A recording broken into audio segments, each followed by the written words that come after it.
All righty. Guys, just keep in mind the camera in the middle, please, for us. And we'll go right into questions for offensive coordinator and quarterbacks coach Shannon Dawson. Coach, your impressions so far on Tyler Van Dyke and how you could see him fitting into your offense? I mean, super talented kid. I'm going to apologize at the beginning. My voice has got some kind of sinus infection and all this stuff, right? So I'll do the best I can. Tyler, elite player, right? My job is to get him to understand our offense as quick as possible. He is a good fit for our offense. He's a very accurate thrower of the football. His football IQ is skyrocket. I mean, he picks up things very quickly. So we're probably doing things. I've been here 3 weeks. So we're probably doing things at a rate that I wasn't probably anticipating because of him. Glad to have him. What about the other quarterbacks? What are you seeing so far? Same thing. I mean, obviously, JB has been here, so you can tell he's a mature kid. Probably one of the better skill sets I've seen on a kid. He can do everything, really. Emery should be in high school still, right? So, we're going to bring him along, but he's got some good skill sets too, We haven't put pads on yet, so I'm going to reserve the opinions of a lot of players. But I do like their eagerness, their attitude is off the chart, so.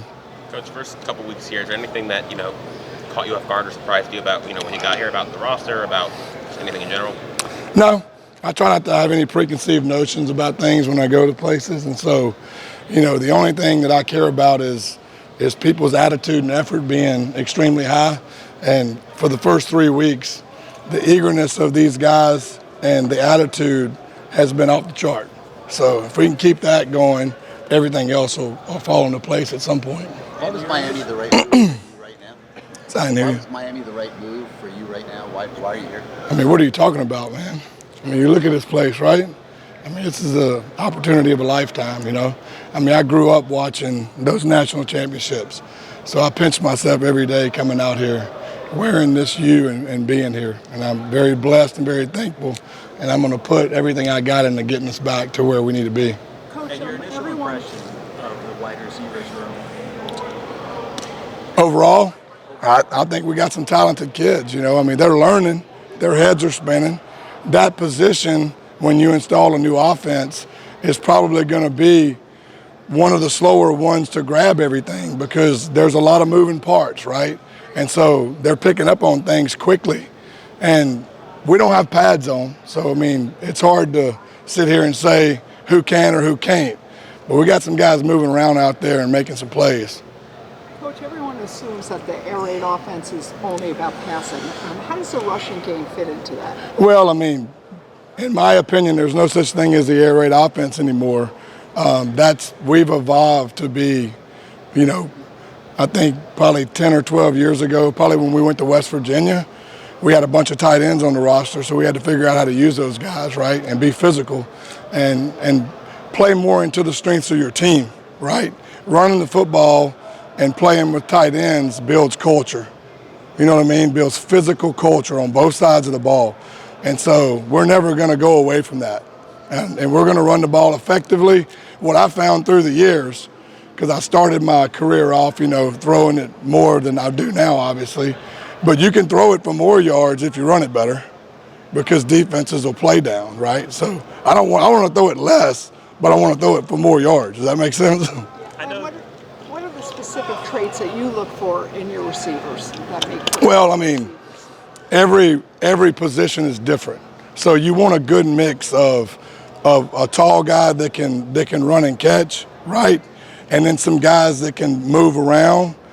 So when you're recruiting receivers, you're really not recruiting, one type of receiver. It's what you need, right? So you got some H's that are quick motion guys, you toss it to, like we did with Tavon Austin years ago and people like that. And then you got guys that stretch the field. Not all of them have the same skill set. And so you figure out what they can do and you get them in those positions and then you recruit what you don't have. Does that make sense? Yeah, you're specific, at least in practice, but let's say Jacoby George, Colby Young, and Xavier. Can you just do a few words on each one? Start off with who? Start off with Jacoby George. Jacoby is right now lining up at Z. You know, so we're moving him around a little bit. And Kobe is an X. He's a bigger guy, right? Who was the other one? The other one is Xavier Restrepo. Yeah, he's at H. So he's a slot receiver. So there you go. That's 3 guys that different skill sets. But what are there? Can you talk a little about each or what they bring? I'm not. You know, I'm gonna talk about specific guys later on because I don't want to leave people out. That's not fair to anybody in our organization for me to sit here and point out. I'll talk about Tyler. I mean, Tyler's the guy, right? But everybody else, I'm not going to get into that because there's kids out there working hard and playing hard.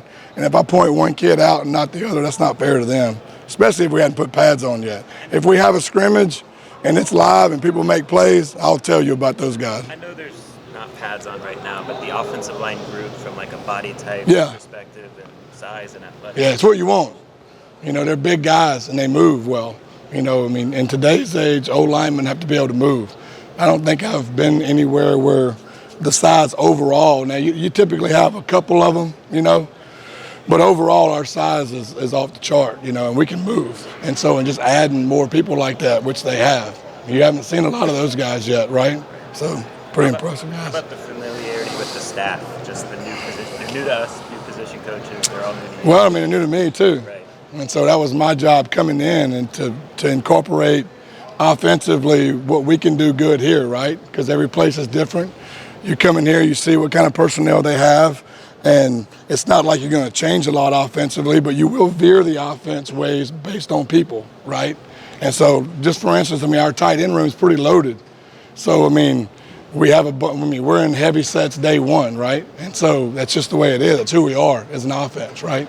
So, but people-wise, I mean, you know, Coach Cristobal has made a couple hires, and me and him interviewed, and I mean, look, I think we knocked it out the park, to be honest with you, you know.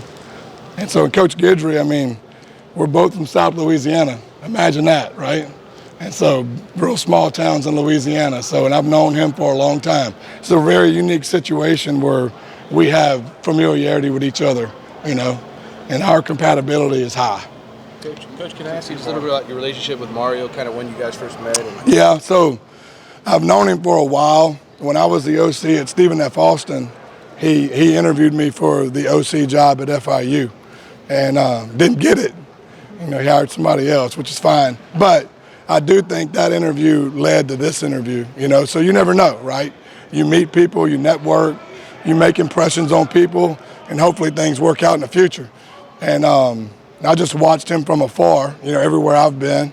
And, you know, obviously he's done unbelievable things. And when this situation came up and I had an opportunity to interview, I mean, I jumped at it, you know. And then when I had the opportunity to take it, it was a no-brainer.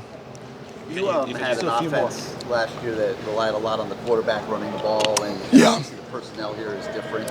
How do you adapt as a coordinator when you move to a new place? I mean, well, you got to figure out the personnel first, right? And that's part of practicing and getting to know guys. But we relied on the pass there. I mean, we had an All-American running back that tore his ACL in the spring. And then we had our next guy got hurt. And so when things happen like that, you have to figure out how to move the ball, right? I mean, you gotta sit in there as part of planning and figuring out what your personnel is. The year before, we were the number 3 time of possession team in the nation, right? Why? Well, we were healthy at running back. Our defense was top 10, and we didn't need to rely on the pass game. So it all depends on how your team's built, right? And a feel for that and an understanding of where we fit into all 3 phases of the game is going to be important. You know, I'm not hard-headed in the sense to think that, like, my phase is the only one that matters, right? We're going to get a feel for how this team's built, and that's going to dictate a lot on how we do offensively. but I guess, I mean, your schemes are adaptable. Oh, yeah. Every scheme is. The human being sometimes isn't because they're hard-headed, right?